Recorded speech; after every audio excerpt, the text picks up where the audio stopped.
No terceiro episódio da nossa série Dream Team, vamos construir o melhor 11 da história do Benfica. Vale lembrar que é apenas a minha opinião e é natural que discordem. Portanto, sugiro que deixem aí nos comentários o vosso 11. Tática utilizada vai ser um 4-4-2. Na baliza, a escolha é difícil, já que grandes nomes como Costa Pereira, Ederson Oblak e Manuel Bento defenderam a baliza benfiquista, mas a minha escolha cai sobre Michel Prudhomme. Prudhomme foi com certeza um dos melhores guarda-redes que passou por Portugal. O belga, que começou a sua carreira no Standard Liège, clube pelo qual venceu 2 vezes o campeonato belga.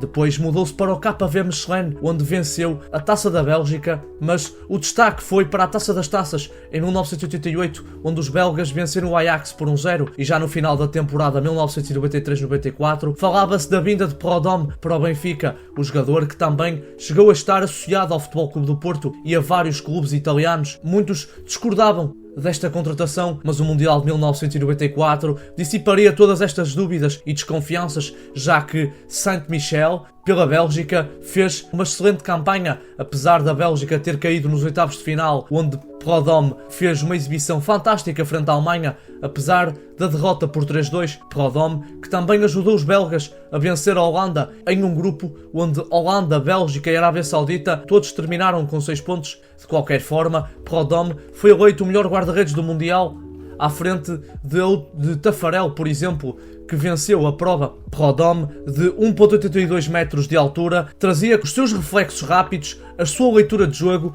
que lhe permitia antecipar as jogadas e muitas das vezes evitar os golos por falhas da defesa. Pelo Benfica, disputou 199 partidas e venceu a Taça de Portugal em 1996.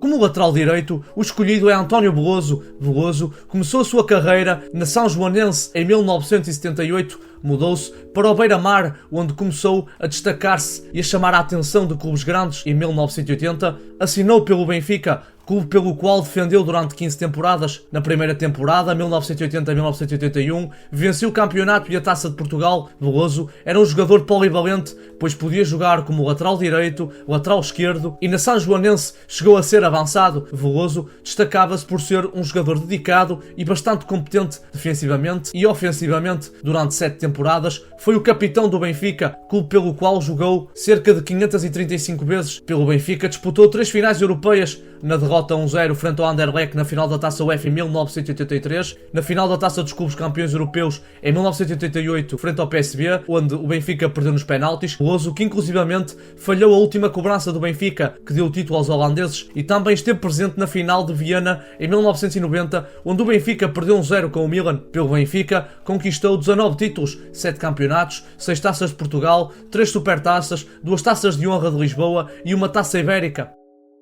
No eixo da defesa, grandes jogadores passaram pela luz, nomes como Luizão, Garay, Carlos Moser ou Ricardo Gomes foram alguns dos mais destacáveis, mas os eleitos são Humberto Coelho e Germano. Comecemos por Germano. Germano começou a sua carreira no Atlético de Lisboa. Cedo demonstrou qualidades que seriam o seu apanágio enquanto jogador, um defesa duro e fisicamente desenvolvido. Germano também era dono de uma técnica impressionante. Há quem o chame o primeiro Beckenbauer do futebol, ele que também ocupava a posição de médio. Germano também era forte nos desarmes, ele também tinha uma leitura de jogo impressionante, pois era capaz de antecipar as decisões dos avançados adversários. Mas Germano sofreu de tuberculose, o que o obrigou a estar 4 meses no hospital. Em 1960, já com 27 anos, assinou com o Benfica, onde jogou 7 temporadas e venceu 2 taças dos clubes campeões europeus, inclusivamente na final de 1965, frente à Inter, jogo que o Benfica perdeu por 1-0,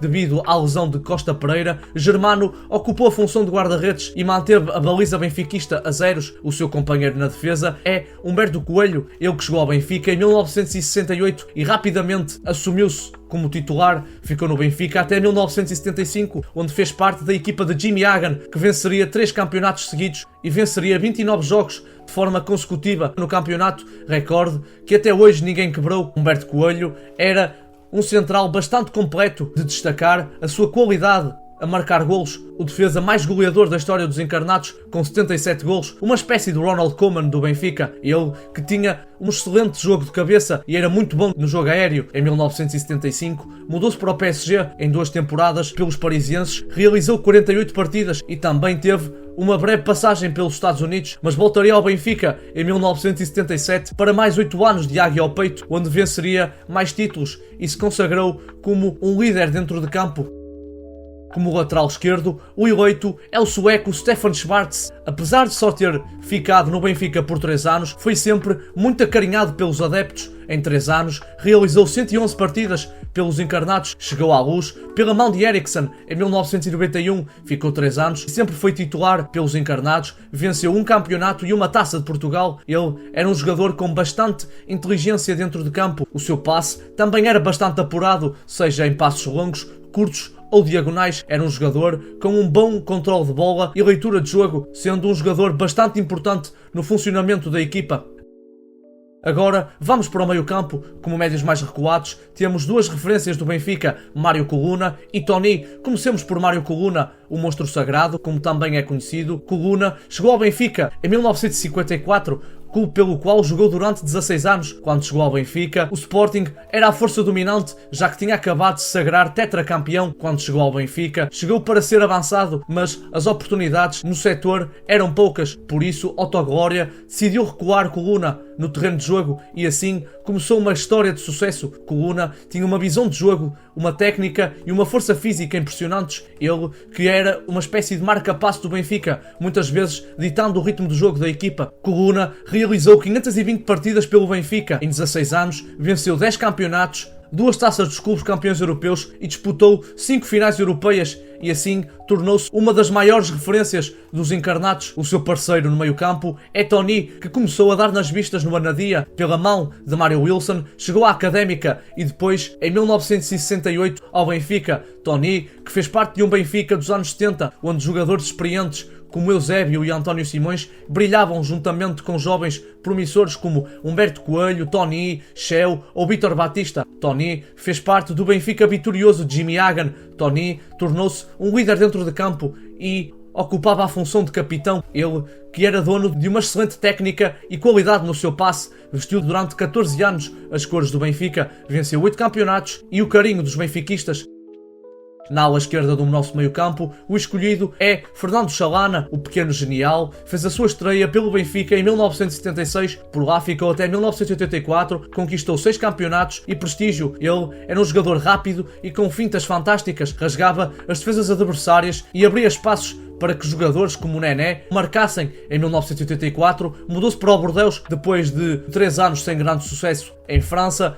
Chalana voltou para a luz mais velho e, com as lesões a persegui-lo, não conseguiu ter o mesmo impacto comparadamente à primeira passagem. Em 1990, acabou por sair do Benfica. Ainda assim, foi bastante acarinhado e a sua despedida foi bastante sentida. Do lado direito do meio campo, o eleito é José Augusto. Jogou no Benfica durante 11 temporadas pelos encarnados, conquistou 13 títulos, entre os quais 2 taças dos clubes campeões europeus. José Augusto era dono de uma velocidade e de uma criatividade incríveis. Era um jogador que servia bem os seus companheiros e que também era dono de uma excelente técnica e leitura de jogo. Ele, que era uma ameaça constante para as defesas adversárias, fez parte da geração dos anos 60. José Augusto, que também marcava bastantes golos. Ele que é o 8º melhor marcador da história do Benfica, com 177 golos marcados. A dupla de ataque é formada por José Águas e Eusébio. Comecemos primeiro por José Águas, que chegou ao Benfica vindo de Angola, aterrou em Lisboa em setembro de 1950, estreou-se a marcar com um póquer frente ao Braga, em vitória 8-2. Ele que destacava-se pela sua veia goleadora, especialmente pelos seus golos de cabeça e pelo seu jogo aéreo, que eram os seus cartões de visita. Ele conseguia fugir às defesas e saltar para cabecear e marcar golos. José Águas é com certeza dos melhores avançados que passaram pela luz. E fechamos o nosso 11 com aquele que é com certeza o maior e o melhor jogador da história do Benfica, Eusébio, jogador excepcional que durante 14 anos vestiu as cores do Benfica pelos encarnados, venceu 11 campeonatos, 5 taças de Portugal e uma taça dos clubes campeões europeus. Velocidade era um dos seus dotes enquanto jogador. O Pantera Negra que era um goleador nato, venceu 2 botas de ouro em 1968 e em 1973 e em 1965 conquistou a bola de ouro na final de 1962 da Taça dos Clubes Campeões Europeus frente ao Real Madrid,